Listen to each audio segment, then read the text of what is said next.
City one news के साथ मैं हूं एंकर पर्सन कोमल बुखारी। चन्योट मेले, खाड़े, कबड्डी, जुगत, मुशायरा, नेजाबाजी, घोड़ा डांस, ढोले, ये तमाम चीजें पंजाब की सकाफत का एक हिस्सा है। तहसील भवाना के इलाके चक नंबर 212 जीम बेसरगाना में हजरत सखी सैयद जलाल शाह के सालाना उर्स और मेले पर तमांचा दार कबड्डी का मैदान लगा, जिसमें बड़े बड़े पहलवानों ने अपनी ताकत का मुजाहिरा करते हुए एक दूसरे पर जोरदार तमांचों का इस्तेमाल करते हुए एक दूसरे को जमीन पर गिराया, जो लोगों की मतवज्जो का महवर बने रहे। लोगों ने खिलाड़ियों की हौसला अफजाई करते हुए उनको इनाम से नवाजा। लोगों की बहुत बड़ी तादाद इस कबड्डी खेल को देखने के लिए दूर दराज इलाकों से आए। लोगों का कहना था कि ऐसे खेल पंजाब की सकाफत का हिस्सा है, ये होने चाहिए। रिपोर्ट कर रहे हैं लियाकत अली।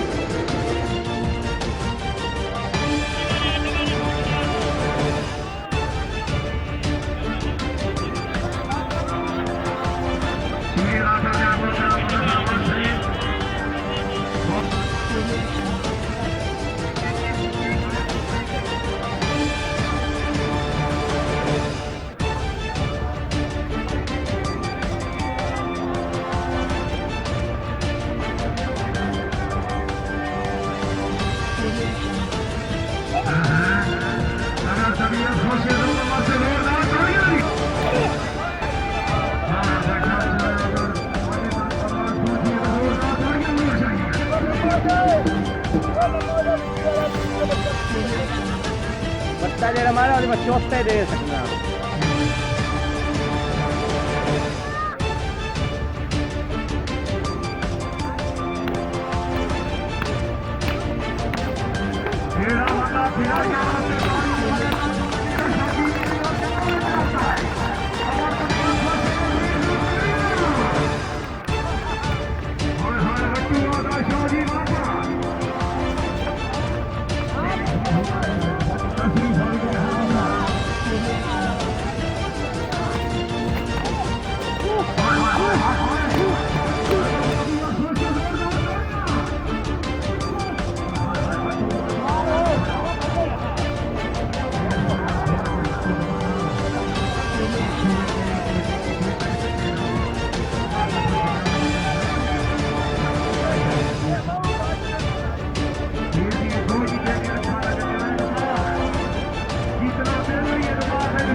पीछे हो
गुलाम अली डायरेक्टर वासा कंपनी जिला फैसलाबाद मोहतरम जनाब असदाबाद साहब डिप्टी डायरेक्टर जिला फैसलाबाद सर मेहरबानी तावन और शुक्रिया अदा करते हैं की तकरीर के मेहमान मुअज़्ज़िज़ मेहमान खास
Thank you.